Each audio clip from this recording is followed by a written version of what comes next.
pessoal, bom dia! E aí, vamos falar de história hoje? O assunto hoje é Roma Antiga.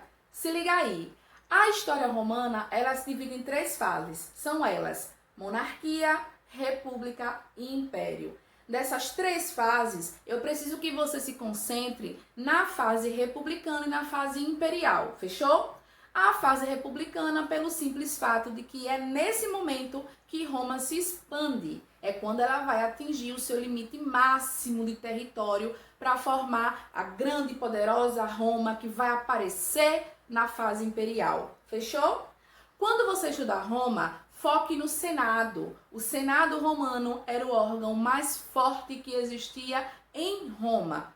É tanto que o Senado romano, ele coloca rei no poder e tira rei do poder. E ele vai existir durante as três fases da história romana, na monarquia, na república e no império.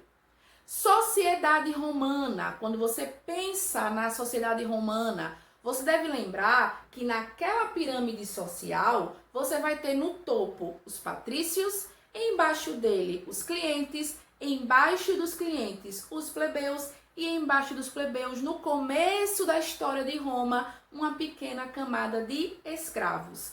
Quem é considerado romano nesse povo todo? Todo mundo? Não, apenas patrícios e plebeus. Clientes são estrangeiros, pessoas que vêm de fora. E os escravos, eles são, nesse começo, a grande maioria escravos de dívida, que pode ser romano até, inclusive, tá? Pode ser um plebeu que deve a um patrício, por exemplo. E tem escravo de guerra. No caso, também é estrangeiro, né? Que está sendo escravizado. Então, a sociedade romana, os romanos, são patrícios e plebeus. Quem tem direito político desses dois grupos, patrícios e plebeus? Os dois? Não. Quem tem direito político são os patrícios. Os patrícios, eles formam exclusivamente o Senado. O Senado romano ele é formado na sua totalidade por patrícios. Quem tem direitos, quem tem privilégios, quem tem benefícios em Roma são os patrícios. Roberta, e os plebeus? Os plebeus, eles vão ter uma participação mais militar.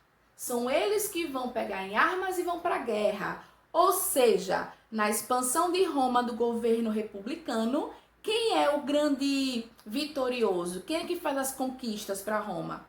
Os plebeus. E é aí que surge uma questão, porque no período republicano, Roma é rica, ela é grande, porque os plebeus vão para a guerra. Só que os plebeus não têm direito. Daí que vem a luta plebeia por igualdade. Essa luta ela vai ser por muitos anos e os plebeus conseguem benefícios, né? Eles vão ter leis que vão ser criadas para beneficiar a eles. A lei das 12 tábuas, a lei Licínia Sextia, a lei Hortência, um monte de lei. O tribuno da plebe, que é a mais importante, você não pode esquecer, tá? Um monte de lei vai ser criada. Só que essas leis sendo criadas vão criar uma outra situação em Roma. O Senado romano, composto por patrício, não fica feliz, porque percebe a escalada social que os plebeus estão fazendo.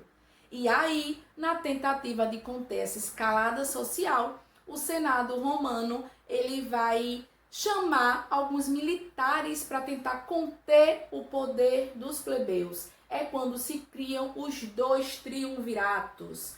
Triunviratos, governo de três. Três militares, três generais romanos vão ser convocados para tentar conter o avanço de poder dos plebeus. Esses dois triunviratos que vão aparecer, eles têm como principal função conter o avanço dos plebeus, fechou? O primeiro triunvirato, ele é marcado por quem? Por três generais que são muito famosos.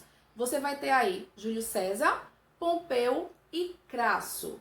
Não se preocupe em decorar o nome dos três, não. Só grave o nome de Júlio César, que ele se torna o mais importante e ele passa a governar sozinho. Os outros dois lá morrem em batalha e fica apenas Júlio César, tá? E como ele consegue conquistar a Gália, que era um território que Roma estava querendo muito, então ele vai ter uma importância muito maior para o Senado romano.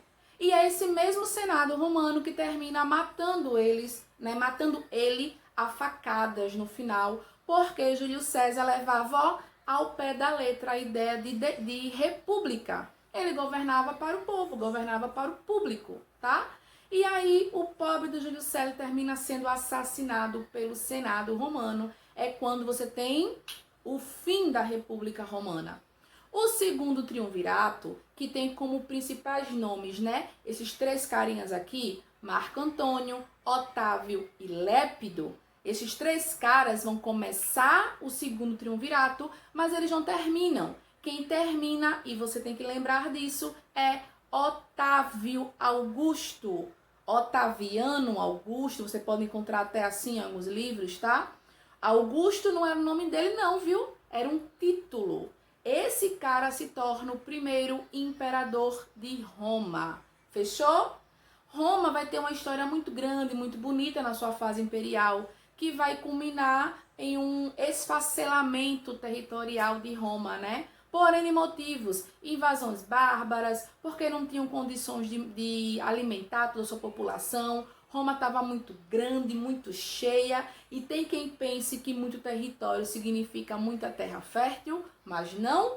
Às vezes você tem terra e nela, meu bem, você não consegue produzir nada. Era o caso de Roma em algumas partes do seu território. Mas tinha muita gente, tinha muita boca para alimentar, então você vai ter uma crise econômica aparecendo, inclusive até a crise do escravismo, porque Roma estava tão grande, tão grande, tão grande, que tinha muito escravo e tinha responsabilidade com esses escravos, né, o governo romano.